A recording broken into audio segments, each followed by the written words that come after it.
네, 1월 13일 금요일 매일 묵상 시작하겠습니다. 우리가 하이델베르그 요리문답 계속 보고 있습니다. 인간의 비참함에 대해서 우리가 공부하고 있는데, 인간의 비참함을 율법을 통해서 깨닫고, 그 다음에 우리가 어떻게 그렇게 이제 비참한 상태가 되었는지, 하나님이 우리를 선하게 창조했지만 인간이 타락한 결과로 지금 이런 비참한 상태가 되었다라는 칠문을 지금 공부하고 있습니다. 그러니까 지난 시간에 그러면 이렇게 부패한 사람의 본성은 어디에서 왔습니까? 할 때 칠문의 앞문단을 공부했죠. 우리의 시조 아담과 하와가 에덴 동산에서 불순종하고 타락한 데서 왔습니다 했습니다. 오늘 칠문의 그 뒤에 문장이죠. 그 타락으로 인해서 사람의 본성이 심히 부패하여 우리는 모두 죄악 중에 잉태되고 출생합니다. 아담의 죄가 전가되어서 우리가 지금도 죄 가운데 태어나고 있다. 그 부패한 본성 가운데 태어나고 있다는 얘기를 하고 있습니다. 로마서 5장 12절에 그러므로 한 사람으로 말미암아 죄가 세상에 들어오고 죄로 말미암아 사망이 들어왔나니 이와 같이 모든 사람이 죄를 지었으므로 사망이 모든 사람에게 이르렀느니라.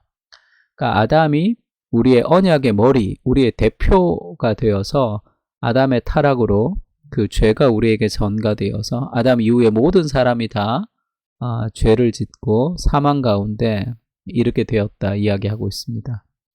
로마서 5장 19절에는 한 사람이 순종하지 아니함으로 많은 사람이 죄인이 된 것 같이 한 사람이 순종함으로 많은 사람이 의인이 되리라.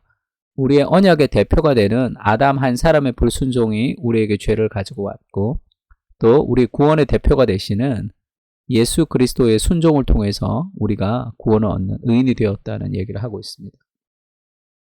그러니까 이 구원에 대해서 이제 요즘 이제 그 다양한 신학이 유행하게 되면서 그 하나님이 사람을 창조할 때 아담 한 사람을 창조하지 않고 아담유, 그러니까 많은 아담을 창조했다. 그렇게 이야기하는 사람들도 있습니다.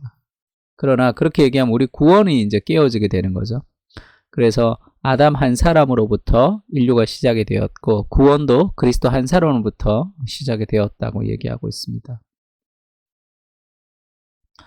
그래서 왜 아담이 범죄했는데 내가 나에게 그것이 이제 영향을 가는가 할 때 그것이 아담이 언약의 머리, 언약의 대표로서 우리가 보기 때문에 그렇습니다.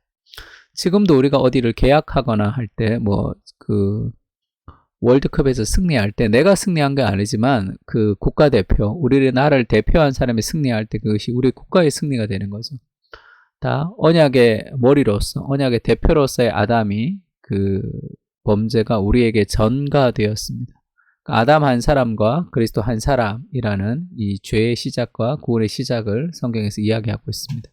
그래서 예수 그리스도가 두 번째 아담으로 오신 거죠. 그래서 인간의 본성이 죄에 대한 책임, 그것이 전가가 되었고요. 그 다음에 죄의 오염, 여전히 우리 안에 부패한 본성을 가지고 살고 있습니다. 그래서 아담으로부터 죄가 전가되었다, 전가되지 않았다라는 것을 이야기하기 전에 내가 죄인인지 아닌지를 알려면 나의 생각과 나의 행동을 통해서 알 수 있겠죠. 내가 죄인이기 때문에 우리가 죄를 저지르게 되어 있습니다. 우리가 죄를 저지르기 때문에 죄인이 아니라 내가 근본 죄인이기 때문에 인간은 그곳에서 죄를 저지르는 거죠. 그래서 로마서 3장 10절에는 기록된 바 의인은 없나니 하나도 없다. 인간이 의롭게 되는 인간의 노력을 통해서 그 누구도 의롭게 될 수 없다는 거죠. 요한일서 1장 8절에는 만일 우리가 죄가 없다고 말하면 스스로 속이고 또 진리가 우리 속에 있지 아니할 것이다 이렇게 얘기합니다. 그래서 우리가 그 죄가 있는 인간이 어떻게 하나님과 교제할 수 있습니까? 우리가 우리 죄를 자백하면 그는 미쁘시고 의로우사 우리 죄를 사하시고 우리를 모든 불의에서 깨끗하게 하실 것이다. 그러니까 내가 죄가 없다라고 얘기하는 것은 그 거짓말하는 스스로 속인다는 것은 우리 안에 죄성을 가지고 있다는 거죠. 그래서 결국 우리가 다 죽습니다. 죄의 삭슨, 죄의 결과는 사망이죠, 사망. 그래서 우리 안에 아담의 타락으로 인해서 우리의 본성이 심히 부패해져서 죄악 중에 출생이 되어서 결국 그 죄로 인해서 우리가 죽는 거죠. 인간이 병들고 죽는 이유는 다 죄 때문입니다. 그래서 우리가 이 땅을 살면서 해결하지 못하는 인간의 가장 큰 세 가지 문제가 있다면 죄와 죽음과 허무의 문제를 해결할 수 없는 거죠. 그것이 타락한 인간이 가지는 삶의 본성입니다. 자기중심성을 해결하지 못하는 그 삶의 본성이 죄의 문제와 죽음과 인생의 허무의 문제를 열심히 노력하지만 해결할 수 없는 그런 운명을 가지고 인간이 태어나는 거죠. 시편 51편 5절에 보면 다윗이 그렇게 얘기하죠. 내가 죄악 중에 출생하였으며 어머니가 죄 중에서 나를 잉태하였나이다. 내가 죄악 중에 출생하였으며 할 때 근본 내가 태어날 때부터 나는 죄악된 존재로 태어난다는 거죠. 그런 자기중심성을 가지고 태어납니다. 선과 악을 아는 판단의 기준이 자기 자신의 하나님인 상태로 인간이 태어나는 거죠. 타락한 본성 가운데 우리가 죄악 가운데 잉태되고 출생했다는 것을 좀 기억해야 돼. 그렇게 이것을 깊이 기억할 때 우리 안에 정말 선한 것이 없다는 것을 알고 하나님을 의지하게 됩니다. 어거스틴의 고백록에 보면 지금 이 그림이 어떤 그림이냐면 어거스틴의 이제 고백록. 어거스틴을 요즘은 이제 어거스틴이라 그러지 않고 아우구스티누스라고 이렇게 얘기하는데 이 고백록에 보면 지금 저 배나무 아래에서 슬피 울고 있는 그림이 있죠. 그런 스토리가 있습니다. 그러니까 10대 때인데 어거스틴이 10대 때인데 친구들과 함께 배를 서리하러 가요. 그래서 그 다른 집에 있는 배나무에 배를 다 따서 이제 서리를 해옵니다. 그러면서 그거를 이제 그 한 입을 베어 무니까 그게 이제 덜 익은 그 배예요. 그래서 그걸 다 이제 돼지한테 줘버린단 말이에요. 다 버리고 줘버린단 말이에요.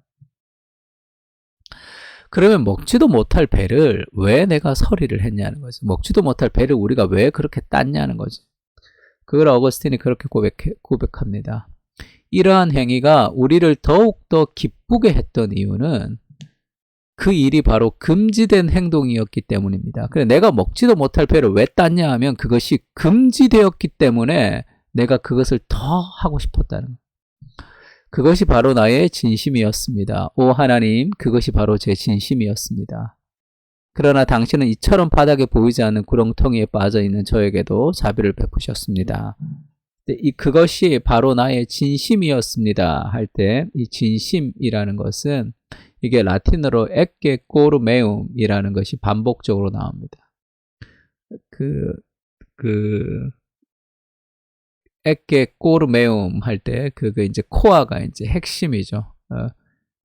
이것이 나의 마음입니다. 에게 하면 보십시오. 꼬르메움 하면 나의 마음을 이런 뜻이에요. 근데 보십시오 나의 마음을 이렇게 이야기하는 것이 이것이 나의 진심입니다라는 뜻인데 다르게 얘기하면 저는 죄가 너무 좋은 존재입니다. 이렇게 얘기하는 거예요.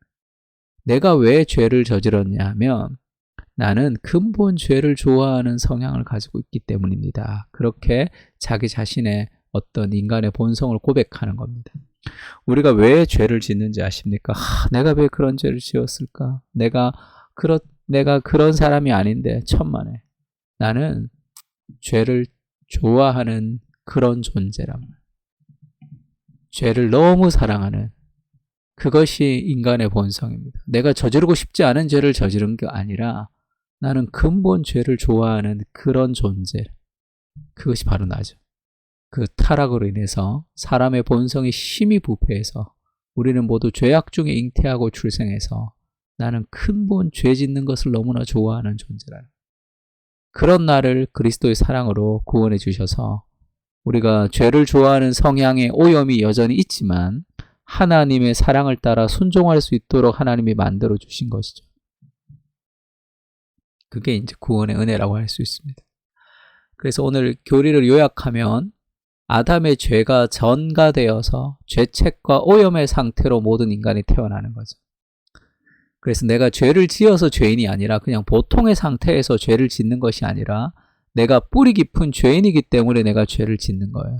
그래서 나는 가만히 두면 자연스럽게 죄된 생각을 합니다. 그냥 가만히 있으면 자연스럽게 죄된 행동을 하는 거예요. 죄가 좋아하기, 그게 디폴트 값이, 기본 값이란 말이에요. 그러니까 우리가 하나님의 말씀을 묵상하며 하나님의 은혜를 바라보는 그런 어떤 선한 것들을 생각하는 마음의 성향들을 자꾸 개발할 필요가 있습니다. 그래서 오늘 두 가지 기도 제목까지 기도하면 좋을 것 같은데, 아담의 죄의 전가로 인해서 지금 우리의 본성이 오염 가운데 있음을 깨닫게 하옵소서. 그러니까 내가 그냥 보통의 존재가 아니라 여전히 내 안에 죄의 오염이 있는 존재, 그죠? 죄에 대한 책임은 그리스도께서 죄의 형벌을 다 가지고 가셨습니다. 그럼에도 불구하고 우리가 지금 천사가 아니라 여전히 죄된 본성을 가지고 있다는 것을 깨닫게 하옵소서. 그래서 내가 정말 이 죄의 본성을 가지고 있다는 것을 알면 내가 일어날 때, 내가 하루를 살아갈 때 가만히 두면 내가 죄가 원하는 대로 살아갈 수밖에 없단 말이에요. 그러니까 하나님을 의지해야 되는 거죠. 자기 자신을 깊이 깨달을 때. 나는 개선이 필요한 존재가 아니라 구원이 필요한 존재입니다. 나를 구원하신 그 은혜를 더 깊이 누리며 날마다 은혜를 간구하게 하여 주옵소서. 그것이 우리의 상태죠. 내가 지금 당뇨가 좀 있는데, 그러니까 늘 운동을 해야 되는 거죠. 내가 괜찮다고 생각하고, 내가 운동하지 않으면 이것이 뭔가 문제가 있다고 생각하니까 계속 매일 운동을 해야 되는 그런 상황이 되는 거죠. 근데 내가 좀 괜찮다고 생각하는 사람은 매일 운동하지 않잖아요. 왜? 좀 괜찮으니까. 내가 정말 죄인이라고 생각하면 날마다 하나님 앞에 나아갈 수밖에 없습니다. 하나님 은혜가 없이는 내가 바르게 판단하고 살 수 없는 연약하고 부패한 존재입니다 라는 것을 좀 깊이 좀 깨달을 때 우리는 더 하나님을 의지하며 또 우리의 구원을 더 기뻐하며 살아갈 수 있겠죠. 이 두 가지 기도 제목 가지고 다 같이 기도하겠습니다.